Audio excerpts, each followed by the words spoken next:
ഇരിക്കണ കുട്ടാ. Hello friends, ഇന്നത്തെ service ഞങ്ങളുടെ വക. Hello kitchen captain, come on. നിങ്ങളുടെയൊക്കെ സർവീസ് വളരെ നന്നായിരുന്നു. ഇനി ഒരു ദിവസം കൂടി ഉള്ളല്ലോ എന്നൊരു സങ്കടമേ ഉള്ളൂ. അതിനെന്താ, വേണമെങ്കിൽ നീ വരാമല്ലോ. എളുപ്പ വഴി വേറൊന്നുണ്ട്, പോട്ടാന്ന് തീരുമാനിച്ചാ പോരെ. അതിരിക്കട്ടെ, ഞങ്ങളുടെ ഗസ്റ്റ് ഹൗസിനെ കുറിച്ച് എന്താ അഭിപ്രായം? നല്ല ഫെസിലിറ്റീസും എക്സലന്റ് സർവീസും എനർജറ്റിക് മാനേജേഴ്സ് ഉള്ള ഒരു അടിപൊളി സ്ഥാപനം എന്ന് പറയും. അത് മതി.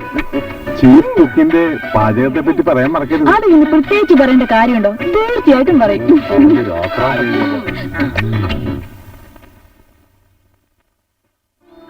എല്ലാം നല്ല ഉറക്കായി കാണും. കൂർക്കം വലിയ കാരണം വിട്ട് ഇടിഞ്ഞു വീഴോന്ന് സംശയം.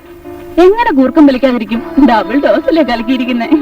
അത് നന്നായി. നമ്മുടെ പ്ലാൻ പൊളിഞ്ഞാൽ ആകെ നാശമാകും. ഒന്നും പൊളിയത്തില്ല. സമയം കളയാതെ നമുക്ക് വേഗം പോകാം. വാ വാ.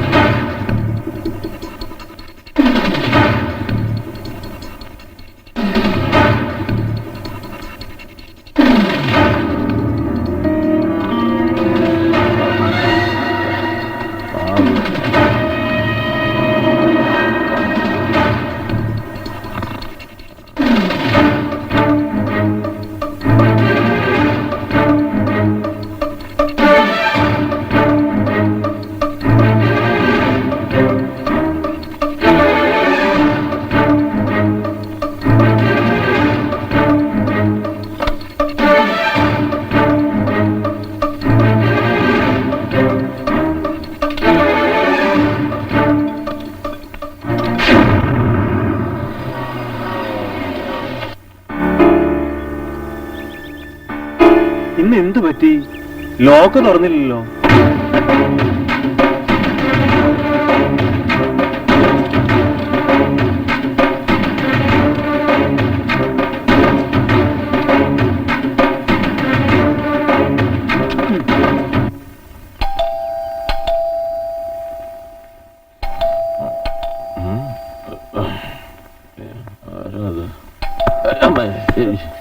എന്താണിത്? വെള്ളം അടിച്ച വയറ്റിൽ എനിക്ക് എഴുന്നേറ്റ് വാ. ആരോ വെല്ലടിക്കുന്നു. ആര് വെല്ലടിക്കുന്നു? എഴുന്നേറ്റ് വാടാ. എഴുന്നേറ്റ് എഴുന്നേറ്റ് എഴുന്നേറ്റ് എഴുന്നേക്കാൻ. അവനെങ്ങനെ പറഞ്ഞവന്റെ മേത്ത് വേണം ചറഞ്ഞു പോവും. എഴുന്നേറ്റിരിക്കേ. എടാ, അവളന്മാരൊക്കെ അടിച്ച് ഫിറ്റായി ഉറങ്ങിപ്പോയെന്ന് തോന്നേ. വിളിച്ചെണീപ്പിക്കേ. കാശ് വാങ്ങിക്കണ്ടേ? ശരിയാ, കാശ് വാങ്ങണ്ടേ? ഗോപു, ഗോപിക, മക്കളെ,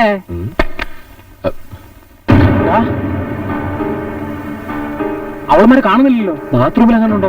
5 പേരും കൂടെയാ. തപ്പ് ചെല്ല്. നീ അങ്ങോട്ട് പോയി നോക്കി. എടാ, അവളുമാരെ കാണുന്നില്ല. എടാ, അവിടെ വെക്കുന്ന സാധനം ഒന്നും കാണുന്നില്ല. മുങ്ങിയ അവളുമാര്. നീ വന്നേ. നീ വാ. ഈ മുറിയിൽ ആരും ഇല്ലടാ. ഇവിടെ കാണാനില്ലടാ. അവളുമാര് ഇവിടെ എങ്ങും ഇല്ലടാ. അവളുമാര് ബീറൊന്ന് ചതിച്ചോടാ. എനിക്ക് വൈകില്ല ദൈവമേ. നീ എന്ത് ചെയ്യും? ഇവിടെ ആളില്ലേ? ഇന്ന് വണ്ടി വേണ്ടേ? ഏടാ, വണ്ടിക്കാരൻ വന്നു.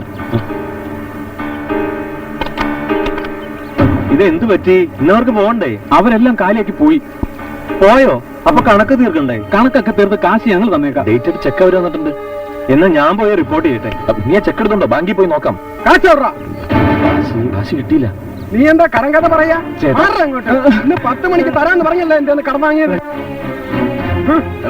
ഒരുമാതിരി മറ്റേ പണിയാണ് കേട്ടാ. ഞാൻ ആളത്തിന് പെസക 1-2 രൂപയാണോ തെണ്ടികളെ? കടാവിടാ പറയാതെ കാശിടാ.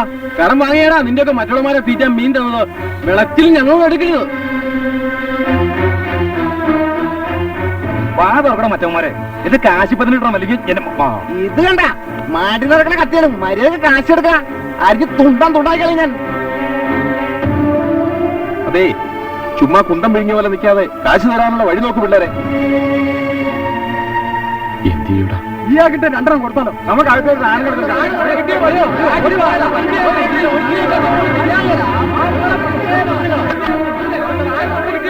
ആരും വെള്ളം വയ്ക്കരുത്. എന്താ സംഭവിച്ചെന്നറിയട്ടെ. അവര് തന്ന ചെക്കില് ബാങ്കിൽ പണമില്ലായിരുന്നു അല്ലേ? അതെ അച്ഛനെ, ഇങ്ങനൊരു ചതി പറ്റുമെന്ന് ഒരിക്കലും വിചാരിച്ചില്ല. ഈ പിള്ളേർ അങ്ങനെ പറ്റിക്കുന്നവരല്ല. എവിടെയോ ഒരു അബദ്ധം പറ്റിയതാ. ആ പെമ്പിള്ളരെ കൊണ്ടുവന്നാരാ? അലിയാരിക്ക. അയാൾ വീടറിയോ? എനിക്കറിയാം.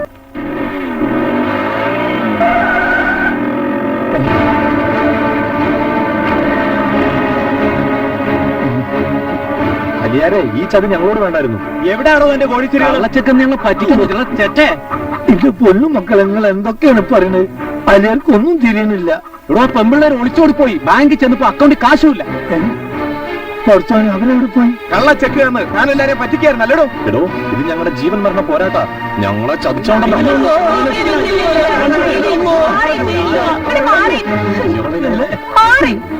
നിങ്ങൾ എന്താ ഇവരോട് ചെയ്തെന്ന് പറയും. ഞാനൊന്നും അറിയില്ല. ആ പെമ്പിള്ളേർ അവിടുന്ന് പോയിന്ന്.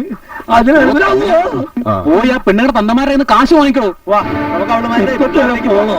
ഞാനൊന്ന് അന്വേഷിച്ചിട്ട് പോരെ. തന്റെ ഒരു അന്വേഷണം വേണ്ട. കേരളം ഉണ്ടല്ലോ ഇതുപോലെ നിങ്ങൾ എങ്ങോട്ടാ ഈ മനുഷ്യനെയും കൊണ്ട് പോകുന്നത്? ഇറാഖിലോട്ട് സൂപ്പാക്കി ഇവനോടെ തിരിച്ചു വരികയാണെങ്കിൽ നമുക്ക് ഇരുന്ന് കുടിക്കാം.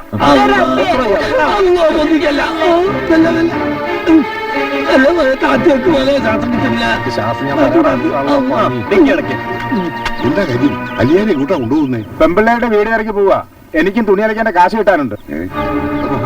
വണ്ടി വിട്ടോ വിട്ടോളൂ. ഭവാനി, ഭവാനി, അലിയായിരിക്കയോ? ഭവാനി, ഗോപിക്കും കുട്ടികളൊക്കെ എവിടെ?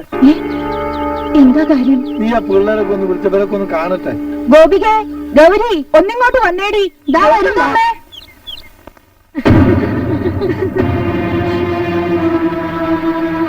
ഇവിടെ വാ. എന്തുപോലെ കാണിച്ചേ? എന്തിനാണ് അവിടുന്ന് ഓടിപ്പോന്നത്? ഇവരെന്താ ചെയ്തു അലിയാരിക്ക? എന്താ സാറുമാര്? അപ്പൊ ഇതെല്ലാം അറിഞ്ഞുകൊണ്ട് താൻ ചതിക്കാൻ കൂട്ടുന്നല്ലോ. നമ്മളെല്ലാം തുറന്നു പറയാം. ഈ കുട്ടികൾ പാവങ്ങളാ, പഠിക്കാൻ മിടുക്കികളാ. കാശില്ലാതെ കിടന്ന് വിഷമിക്കുന്ന കണ്ടപ്പോ നമ്മൾ അവരെ മുതലാളിമാരെ വീട് നോക്കാനാക്കിയതാ. അവര് പഠിപ്പിച്ചോളാൻ ഏറ്റു. പഠിക്കുന്ന ഒഴിവില് തുണിക്കടയിലും സ്വർണ്ണക്കടയിലും ജോലി ചെയ്ത് കിട്ടുന്ന കാശുകൊണ്ടാ ഈ വീട്ടിൽ അരി വാങ്ങാൻ അയക്കുന്നത്. അപ്പൊ ഞങ്ങളുടെ അടുത്ത് കോടീശ്വരാണെന്ന് പറഞ്ഞു കൊണ്ടുവന്നു. പാവങ്ങളാണെന്ന് അറിഞ്ഞാൽ നിങ്ങൾ വീട് കൊടുത്തില്ലെങ്കിലോ എന്ന് വിചാരിച്ചാ നമ്മൾ കള്ളം പറഞ്ഞത്. ഈ പുരാണം ഒന്നും പറഞ്ഞിട്ട് ഒരു കാര്യമില്ല. ഇവിടെമാര് വരുത്തി വെച്ചിട്ട് നിങ്ങൾ വീട്ടുവോ? അങ്ങനെ ചോദിച്ചാൽ നമുക്കൊന്നും പറയാൻ കഴിയില്ല. ഞങ്ങള് പാവങ്ങളാ, ക്ഷമിക്കണം. ഓ, ക്ഷമിച്ചാൽ തീർന്നല്ലേ കടം. ഈ കടക്കാരുടെ പണമൊക്കെ ആര് കൊടുക്കും? ഞങ്ങൾ എന്തെങ്കിലും ജോലി ചെയ്ത് കുറേശ്ശെ തിരിച്ചു തരാം. അയ്യടാ, കുറേശ്ശെ തിരിച്ചു തരാന്ന്. ജോലിക്കെന്നും പറഞ്ഞിറങ്ങിയിട്ടേ ഇനി എവിടുന്ന് മുങ്ങാനല്ലേ? ഇതേ ഞങ്ങളുടെ ജീവിത പ്രശ്നം കേട്ടോടി. എന്റെ സാറുമാരെ, ഇവിടുമാർ ഇത്ര കുരുത്തം കെട്ടവരാണെന്ന് എനിക്ക് അറിയില്ലായിരുന്നു. നിങ്ങൾ കണ്ടല്ലോ ഞങ്ങളുടെ സ്ഥിതി എന്താണെന്ന്. ഞാൻ ഇനി എന്തായാലും നിങ്ങൾ തന്നെ പറയും. ആലോചിക്കാനൊന്നുമില്ല. എടാ ഗോവിന്ദേ, നമുക്ക് നിറയെ താമസക്കാർ വരുമല്ലേ.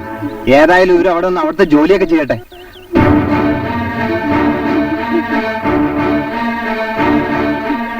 അത് ഞങ്ങളെ ചതിച്ചിട്ടേ കരഞ്ഞു രക്ഷപ്പെട്ട പോരല്ലോ. ഇപ്പൊ തന്നെ പോവാം. ഇറങ്ങടി. എന്റെ കുട്ടിയുടെ കാര്യം ഞാൻ പറയാം. മറ്റുള്ള കുട്ടികളുടെ എല്ലാ അച്ഛനും അമ്മയും പണിക്ക് പോയിരിക്കുക. അവര് വന്നിട്ട് ഭവാനി, യാമ്പിള്ളേർ തറവാട്ട് പറഞ്ഞോരാ, ഇവരോട് പുറപ്പെടാൻ പറയും.